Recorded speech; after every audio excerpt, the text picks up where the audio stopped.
오늘은 기도의 심장을 가져라. 오늘 주제는 기도의 회방입니다. 기도를 방해하는 자는 누구인가? 라는 제목으로 하나님 말씀 전하겠습니다. 우리 감리교회에는 아주 수많은 선교사님들이 계십니다. 그런데 이 감리교회 수많은 선교사님들 중에 특별히 우리가 자랑하는 스탠리 존스라고 하는 유명한 선교사님이 계십니다. 평생을 그분의 생애의 대부분을 인도에서 선교하는 곳 중에 그렇게 힘들다고 하는 인도에서 선교 활동을 하며 보내셨던 선교사님이십니다.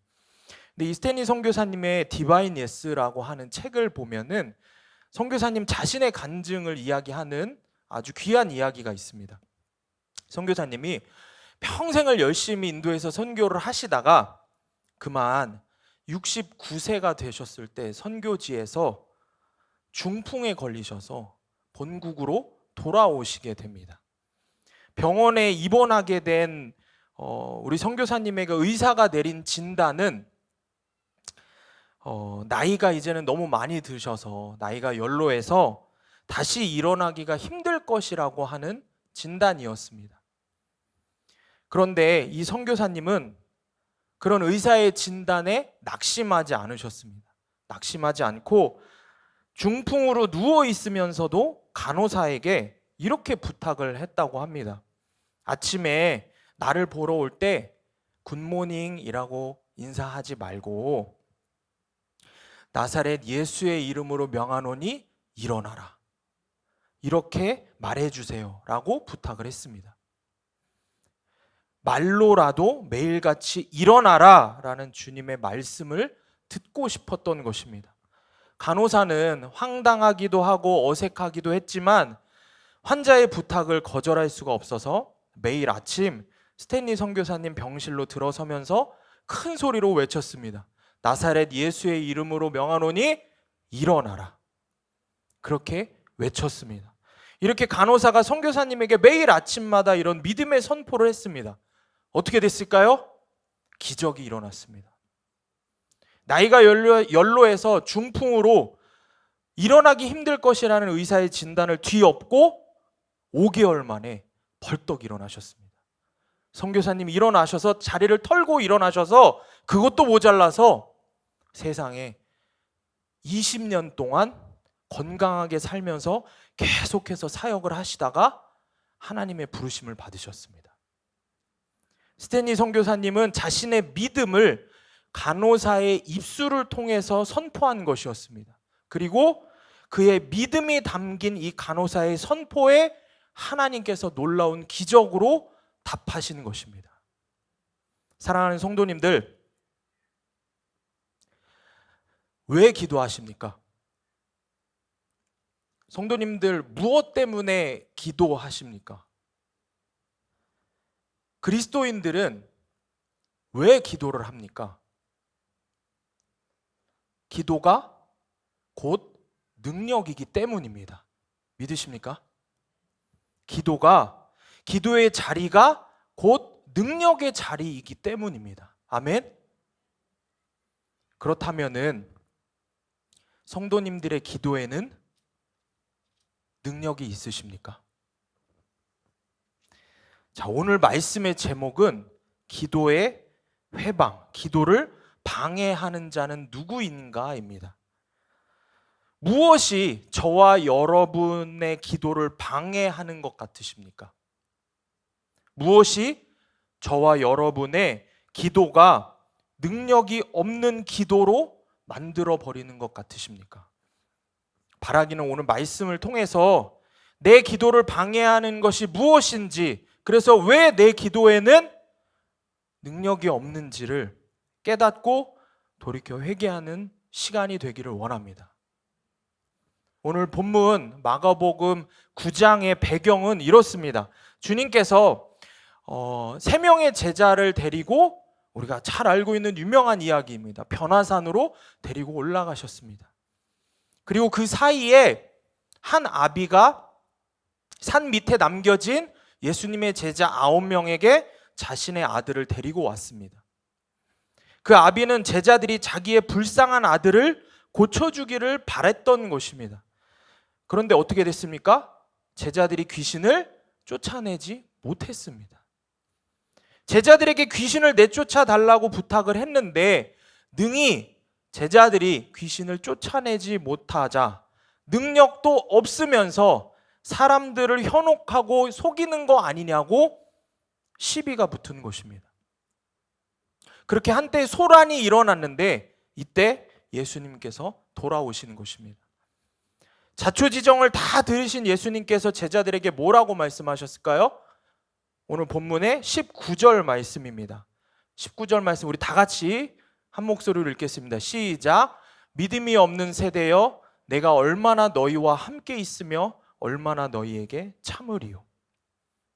제자들을 꾸짖으십니다. 제자들에게 핀잔을 주시면서 주님이 아이를 데려오라고 하십니다. 귀신 들린 아이가 예수님을 보더니 어떡합니까? 경련을 일으키고 땅에 엎드려져 구르고 거품을 물고 그런 일이 일어납니다. 아이의 아버지가 보다 못해서 예수님께 이야기합니다. 귀신이 이 아이를 죽이려고 불과 물에 자주 던지곤 했으니 아이의 아버지가 이렇게 이야기합니다. 하실 수만 있으면 우리 아이를 불쌍히 여기고 좀 도와달라고 그렇게 고백을 합니다. 그래서 예수님께서 단호하게 그 아이의 아버지에게 말씀하십니다. 오늘 본문의 23절입니다. 우리 함께 큰 목소리로 읽습니다. 시작. 예수께서 이르시되 할 수 있거든이 무슨 말이냐? 믿는 자에게는 능히 하지 못할 일이 없느니라. 아멘. 자, 이 말씀을 영어 성경과 원어 성경으로 직역을 해서 보면은 이렇습니다. 할 수 있거든이라고 했느냐? 믿는 자에게는 모든 게 가능하다. 믿는 자에게는 모든 게 가능하다. 아멘. 믿는 자에게는 모든 것이 가능하다 말씀하십니다. 무슨 뜻입니까? 믿음이 있으면 능력이 나타나는 것입니다. 믿음이 있으면 능력이 나타날 수밖에 없다고 예수님께서 분명하게 말씀하고 계십니다. 사랑하는 성도님들, 그러면 제자들에게 능력이 나타나지 않은 이유가 무엇입니까? 믿음이 없기 때문입니다. 우리의 기도에 능력이 나타나지 않는 이유가 무엇입니까? 믿음이 없기 때문입니다. 그런데 우리는 예수님께서 말씀하신 믿는 자에게는 능히 하지 못할 일이 없느니라 라고 하시는 말씀의 의미를 우리가 바르게 깨닫고 이해해야 합니다. 여러분, 이 말씀이 믿으면 무조건 다 된다 이 말씀일까요? 믿으면 무조건 다 된다. 정말 그렇습니까? 아무 믿음이나 상관없이 그냥 무조건 믿으면 다 된다 이 말씀입니까? 아닙니다. 하나님을 믿는 믿음이어야 무슨 일이든지 해낸다는 것입니다. 사랑하는 성도님들, 아무 믿음이나 상관없다고 생각하시면 안 됩니다. 아무 믿음으로는 아무것도 할 수 없습니다. 아무 믿음으로는 우리가 아무것도 할 수 없습니다. 우리는 이 아무것도 할 수 없는 아무 믿음을 좀 버려야 됩니다. 지금까지 우리가 그렇게 주구장창 기도를 해도 능력이 나타나지 않았던 이유는 우리의 믿음이 아무 믿음이었기 때문입니다. 사랑하는 여러분, 진짜 믿음에만 진짜 능력이 나타납니다. 아무 믿음에는 아무 능력이 나타나지 않습니다. 그럼 여러분, 진짜 믿음이 뭡니까?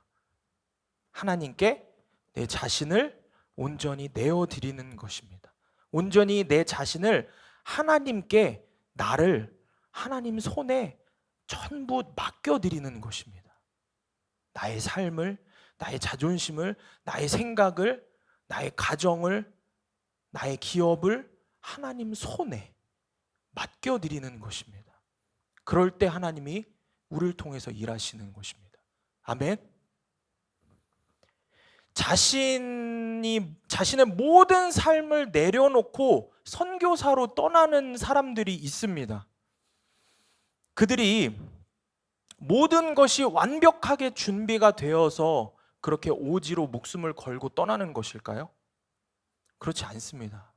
무슨 우리와는 같은 그리스도인이지만 정말 뭔가 엄청나게 다른 능력이 있어서 엄청나게 준비가 되어서 떠나는 것일까요? 엄청난 스킬과 엄청난 능력들이 있어서 그렇게 떠나는 것일까요? 그렇지 않습니다. 오직 주님 한 분만 믿고 가는 것입니다. 주님에게는 능치 못할 일이 없으심을 알고 그것을 믿기 때문에 가는 것입니다. 여러분, 이게 진짜 믿음입니다. 나의 지금 상황으로는 도저히 안 될 것 같은 그런 나의 어쩔 수 없고 도저히 안 될 것 같은 상황과 환경 따지지 않고 주님 한 분만 의지해서 순종하고 주님 따르는 거, 이게 진짜 믿음인 것입니다. 여러분, 믿음의 조상 누굽니까? 아브라함이죠. 왜 아브라함이 믿음의 조상이 되었습니까? 자기 고향과 친척과 아버지의 집을 모두 뒤로 하고 누구만 의지했습니까? 주님만 의지했습니다. 자기가 어디로 가야 되는지도 모르고 떠났습니다. 누구만 의지했습니까? 주님만 의지했습니다. 상황과 환경 탓하지 않았습니다. 계산하지 않았습니다. 어디로 가는지도 몰랐습니다. 다 내려놓으라고 했습니다. 누구만 의지했습니까? 주님만 의지했습니다. 그래서 그를 믿음의 조상이라고 하는 것입니다. 이렇게 기도란 전적으로 하나님이 주인이심을 선언하는 행위입니다. 기도가 그런 것입니다, 여러분. 하나님이 주인이심을 전적으로 선언하는 게 기도입니다. 전적으로 하나님만 의지하는 그 행위가 그게 진짜 기도인 것입니다. 그냥 기도하는 시간에 다들 기도하니까 나와서 나도 똑같이 기도한다고, 그것이 기도가 아닙니다. 주문처럼 외운다고, 기도 시간을 채운다고, 어떤 현란한 말들을 한다고 그게 기도가 아닙니다. 주님만 의지하는 그 행위가 기도인 것입니다. 나로서는 할 수 없지만 전적으로 주님만 의지하는 것, 그 진짜 믿음으로 그렇게 기도하는 그런 기도에 능력이 나타나는 것입니다. 성도님들, 그런데 혹시 이런 생각이 드십니까? 아니 그래서 아무 믿음이 뭔데? 그래서 진짜 믿음이 뭔데? 그럼 나는 내 믿음이 아무 믿음이야 진짜 믿음이야, 그걸 뭐 어떻게 아는데? 내 스스로 나는 진짜 믿음인 것 같기도 하면서도 말씀을 들어보면은 능력이 나타나냐고 물어보면은 애매하고, 내가 진짜 믿음인가? 내가 아무 믿음인가? 여러분, 아무 믿음의 특징은 믿긴 믿지만 믿지 않는 믿음이 아무 믿음입니다. 하나님을 믿는다고 하지만 실상은 하나님을 믿지 못하는 믿음, 사실은 하나님보다 세상의 돈과 힘을 더 의지하는 믿음인 것입니다. 우리의 믿음이 믿긴 믿지만 실상은 믿지 않는 믿음은 아닌지 돌아보시기를 바랍니다. 다시 마가복음 9장 본문의 말씀으로 돌아옵니다. 귀신 들린 아이의 아버지가 예수님의 말씀에 바로 대답을 합니다. 오늘 본문의 24절 말씀입니다. 다 같이 읽겠습니다. 시작. 곧 그 아이의 아버지가 소리질러 이르되 내가 믿나이다, 나의 믿음 없는 것을 도와주소서 하더라. 여러분, 얼마나 정직합니까? 이 아버지의 모습이. 아이의 아버지가 소리를 지릅니다. 믿습니다. 그런데 나의 믿음 없음을 도와주십시오. 정직하지 않으면 이 아버지가 어떻게 말했겠습니까? 믿지요. 주님 믿습니까? 믿습니다. 아니 믿으니까 주님이 찾아오지 않았겠습니까? 믿으니까 애를 데리고 여기까지 오지 않았겠습니까? 사실은 믿음이 없지만 겉으로는 구구절절 변명을 하면서 믿음 있는 척을 했을 것입니다. 그런데 이 아버지는 어땠습니까? 솔직했습니다. 주님 앞에서 나의 믿음 없음을 도와주십시오. 이 말을 원문 성경을 그대로 직역하면은 이런 뜻입니다. 믿습니다, 주님. 나의 불신을 도와주소서. 이 말입니다. 믿습니다. 그런데 나의 불신을 도와주시옵소서. 여러분, 그런데 이 말을 사실 들어보면 이게 앞뒤가 맞는 말입니까? 앞뒤가 모순입니다. 왜? 믿는다고 합니다. 그런데 믿지 않는다는 게 이게 말이 되지 않습니다. 그래서 우리는 이 사람의 고백을 통해서 우리의 영적 상태를 그대로 확인할 수가 있다는 것입니다. 왜냐하면 바로 우리가 믿기는 믿지만, 믿기는 믿는다고 하지만 사실은 뼛속 깊이 우리 안에 하나님에 대한 불신으로 가득 차 있다는 것입니다. 믿는다고 말은 하지만 하나님을 전적으로 신뢰하지 않는 것입니다. 하나님이 전능하신 하나님이라는 거 알고 찬양도 하고 고백하지만 사실은 하나님 전능하신 하나님이라고 여기지 않는 것입니다. 그래서 기도할 이유도 모르는 것입니다. 기도할 이유가 없다고 이야기하는 것입니다. 기도해놓고도 여전히 의심하면서 삽니다. 사랑하는 여러분, 생각을 해보면 그렇습니다. 우리가 하나님을 전혀 안 믿는 건 또 아닙니다. 우리도 하나님을 믿긴 믿습니다. 그런데 그럼 이게 도대체 무슨 말이냐? 문제는 주님은 순도 100%의 믿음을 요구하시는데 우리의 믿음은 정말 잘 믿어야 99%인 것입니다. 자, 이렇게 말씀드리면 그래도 99%가 어디야? 그 정도면 대단한 믿음이지, 이런 생각을 하실 수도 있습니다. 그런데 주님은 단호하게 말씀하십니다. 99%든 98%든 97%든 1%든 그게 100%가 아니면 그 믿음은 아무 쓸모없다고 말씀하십니다. 전부가 아니면 그것은 믿음이 아니라고 말씀하십니다. 자, 저와 여러분의 믿음의 순도는 몇 %입니까? 여러분, 가짜 믿음이거나 진짜 믿음이거나 둘 중 하나인 것입니다. 우리는 지금도 마음속으로 100% 믿음, 그거 그래 대단한 믿음의 사람들이나 성경에 나오는 사람들, 이런 사람들이나 가능하지 이렇게 우리는 계속해서 말씀을 들으면서도 타협합니다. 100% 그거 지금 내 일은 아니지, 나의 믿음은 지금은 아니지. 계속해서 어떻게 합니까? 타협합니다. 그리고 우리 자신을 어떻게 합니까? 합리화합니다. 일단은 그래, 그러면 99%라도 가보자. 그 정도면 되지. 그것도 그래도 믿음은 믿음인데 그 정도라도 그래도 할 수 있는 한 해보지 여러분, 그게 바로 그냥 아무 믿음인 것입니다. 그게 아무 믿음인 것입니다. 아무 능력도 없는 아무 믿음인 것입니다. 100%의 전심을 드리는 진짜 믿음은 안 될 것 같으니 적당히 그냥 아무 믿음이라도 그냥 부여잡고 기도라는 행위를 하면 되는 거 아니야 하기 때문에 아무 능력이 없는 것입니다. 그러니까 점점 기도할 이유가 없다고, 기도해봐야 소용없다는 이야기가 나오는 것입니다. 이런 아무 믿음이 바로 우리의 기도를 방해하는 회방꾼인 것입니다. 여러분, 그래도 그나마 이 귀신 들린 아이의 아버지는 정직했다고 했습니다. 저는 그만한 믿음이 없습니다. 나의 불신을 도와주십시오. 나의 불신을 도와주십시오. 여러분, 이게 무슨 뜻입니까? 하나님 믿습니다. 그런데 이 믿음이 진짜 믿음이 100% 믿음이 되게 해주세요. 예수님께 뭐예요? 나의 99% 불신을 고쳐달라는 것입니다.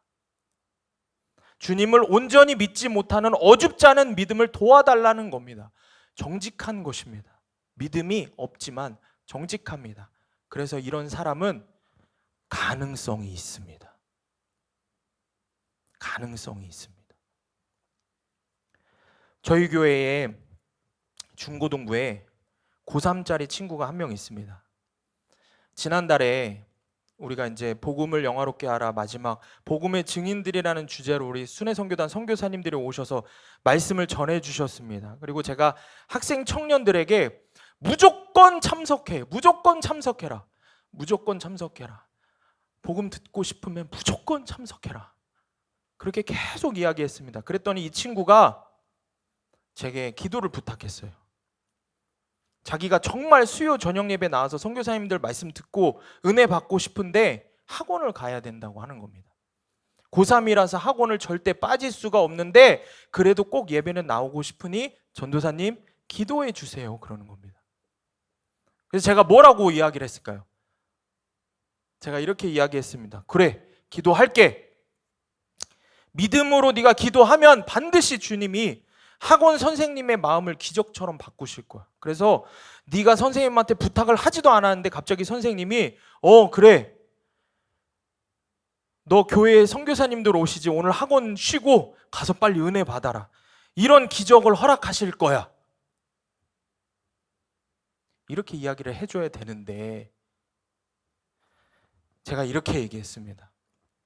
그래, 기도해보자. 그런데 혹시 그런 기적적인 일들이 일어나지 않아도 괜찮아. 기도는 그런 기적적인 것들을 바라고 하는 게 아니야. 기도를 통해서 네가 하나님 찾고 하나님께 기도했으면 그걸로 충분한 거야. 이렇게 얘기를 했습니다. 여러분 어떻습니까? 고개 끄덕이시면 안 됩니다. 나름 그럴싸해 보이지 않습니까? 근데 이게 바로 제 믿음의 현 주소였던 것입니다. 믿기는 믿지만 실상은 믿지 않았던 제 가짜 믿음이었던 것입니다. 혹시라도 기도하자고 했는데 이루어지지 않으면 어쩌나 하는 무엇입니까? 전능하신 하나님을 불신하기 때문에, 그 불신 때문에 이 학생이 실망하면 어쩌나, 시험에 들면 어쩌나 두려운 마음에 온전히 주님 신뢰하지 못한 제 어리석은 모습인 것입니다. 자, 그래서 이 친구가 어떻게 됐을까요? 수요 예배에 왔을까요? 못 왔을까요? 못 왔습니다. 그래서 저는 속으로 안도하면서 그때까지만 해도 속으로 생각했습니다. 다행이다. 내가 그래도 그렇게 얘기해줘서 기적이 안 일어났어도 너 기도했으니까 그것만으로 주님이 기뻐하셨을 거야, 이렇게 이야기해줘야지. 참 능력 없는, 믿음 없는 전도사 때문에 우리 아이들이 참 고생합니다. 그런데 그 다음 주 토요일 중고등부 예배가 끝나고 이 친구하고 이야기를 하는데 이 친구 말에 제 마음이 그냥 무너져 내렸습니다. 잘 들어보세요. 이 친구가 이렇게 이야기하는 것입니다. 전도사님, 제가 사실은 믿음이 없었어요. 믿음이 없어서 학원을 빼서 수요 예배 오게 해달라고 입술로 기도는 했지만 사실 마음에는 절대 안 될 거야, 이런 마음이 컸어요. 그래서 주님이 제 기도를 그래서 들어주시지 않았어요. 제가 믿음이 없어서 제 기도에 능력이 없었던 거예요. 제 믿음이 가짜여서 기적이 일어나지 않았던 거예요. 그러니 전도사님, 기적이 일어나게 해달라고 기도하시지 말고 제가 진짜 하나님 믿는 믿음 갖게 해달라고, 하나님 전능하신 분이라는 것을 믿는 믿음 달라고 그렇게 기도해 주세요. 이렇게 얘기하는 겁니다. 제가 어땠을까요? 망치로 머리를 한 대 맞은 것 같았습니다. 쥐구멍이 있었으면은 이 큰 몸을 비집고 들어가서라도 숨고 싶었습니다. 사랑하는 여러분, 보십시오. 저도 믿음이 없었고 이 친구도 믿음이 없었습니다. 그런데 저와 이 친구의 기도는 전혀 달랐습니다. 저는 상황과 환경에 무릎 꿇고 합리화하고 타협했습니다. 그런데 이 친구는 솔직하게 고백했습니다. 내가 믿음이 없으니 내게 믿음을 달라고. 그렇게 기도했습니다. 제 기도는 망한 기도, 능력 없는 기도였지만 이 친구의 기도는 하나님이 들으시는 기도였습니다. 능력이 있는 기도가 되었습니다. 왜냐하면 이 친구에게 진짜 기적이 일어났기 때문입니다. 수요 저녁 예배 그거 한번 나오는 것보다 더 큰 기적이 일어났습니다. 이 친구가 새벽 기도를 나왔습니다. 내 일 아니라고, 내 자식 아니라고 안 놀라시면 안 됩니다. 새벽 기도를 나왔어요. 학원 끝나고 집에 와서 또 인터넷으로 강의 듣고 나면 새벽에 1시, 2시에 잔다고 합니다. 그런데 4시 40분에 일어나서 새벽 기도 드리고 학생 청년들이 함께 큐티하고 기도하는 새벽 예수 동행 모임 참석하려고 왔습니다. 여러분, 이게 기적이 아니면 뭐가 기적입니까? 이 녀석이 잠이 참 많은 친구예요. 현승현 집사님, 그렇죠? 기적이 일어난 겁니다. 깜짝 놀랐습니다. 나오라고는 했는데 나올 줄 몰랐습니다. 그런데 여러분, 이걸로 끝나지 않죠. 더 큰 기적이 계속 일어납니다. 엄마도 모르는 기적. 정말 더 큰 기적은 뭔지 아세요? 이 친구가 말씀을 큐티할 때 나누면은 웁니다. 네, 본인은 하나도 안 웁니다. 두 전도사가 웁니다. 왜? 나온 것만으로도? 아니요. 그 고백에 웁니다. 그 모임을 인도하는 인도자인 믿음 없는 이 전도사가 웁니다. 왜냐하면 이 친구 고백에 제 마음이 항상 깨지기 때문입니다. 말씀 앞에 다른 사람을 의식하지 않고 그렇게 솔직하고 순수하게 자기 제 고백하는 이 친구의 고백에 겉으로는 전도사라고 하지만, 겉으로는 믿음 있는 척하지만 실상은 그렇지 않은 제 더러운 모습이 이 친구의 말에서 다 드러나기 때문입니다. 이 친구 고백 속에 하나님께서 주시는 놀라운 은혜가 넘치도록 부어지는 것입니다. 여러분, 이것보다 더 큰 기적이 어디 있습니까? 이보다 더 큰 기도의 응답이 어디 있습니까? 내일 목요일날 나오는지 한번 봐야죠. 말씀을 맺습니다. 사랑하는 여러분, 믿기는 믿는데 내가 믿지 않고 있지는 않은지 돌아보시길 바랍니다. 여러분, 이스라엘 역사를 보면은 북이스라엘과 남유다 모두 멸망했습니다. 모두 하나님의 선택된 민족, 하나님의 백성이었습니다. 그런데 여러분, 왜 망했습니까? 하나님과 우상을 동시에 섬겼기 때문입니다. 하나님을 그들이 믿지 않은 것은 아닙니다. 믿기는 믿었습니다. 그런데 하나님을 온전히 믿지 않은 것입니다. 믿기는 믿지만 실상은 믿지 않은 것입니다. 믿을 만한 거는 믿고 안 믿을 만한 거는 안 믿은 겁니다. 하나님께 여쭈고 아뢰고 구할 만한 건 구하지만 나머지 안 될 것 같은 건 어떡합니까? 우상한테 가서 절하는 것입니다. 하나님께 기도할 만한 거는 기도하지만 나머지는 세상의 돈, 세상의 방법, 세상의 사람들 의지하는 것입니다. 그렇게 망한 이스라엘 백성과 우리가 다를 게 무엇입니까? 제가 그랬습니다. 학생이 기도를 부탁하니 기도를 하자고는 합니다. 그런데 믿기는 믿어서 기도하자고 하지만 실상은 믿지 않았습니다. 마음속으로 하나님 능력보다 세상 학원 선생님이 더 힘이 셀 거라고 저도 생각했습니다. 하나님보다 세상이 더 강하니 적당히 타협해야 한다고 생각한 것입니다. 그러니 망하는 것입니다. 그러니 제 기도에 능력이 없는 것입니다. 저의 이렇게 아무렇게나 믿는 믿음, 가짜 믿음, 타협하는 믿음, 이것이 제 기도를 방해하는 것입니다. 사랑하는 여러분, 우리가 솔직해져야 됩니다.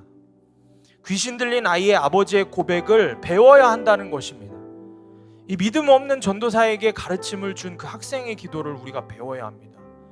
그리고 우리가 진짜 이렇게 기도해야 합니다.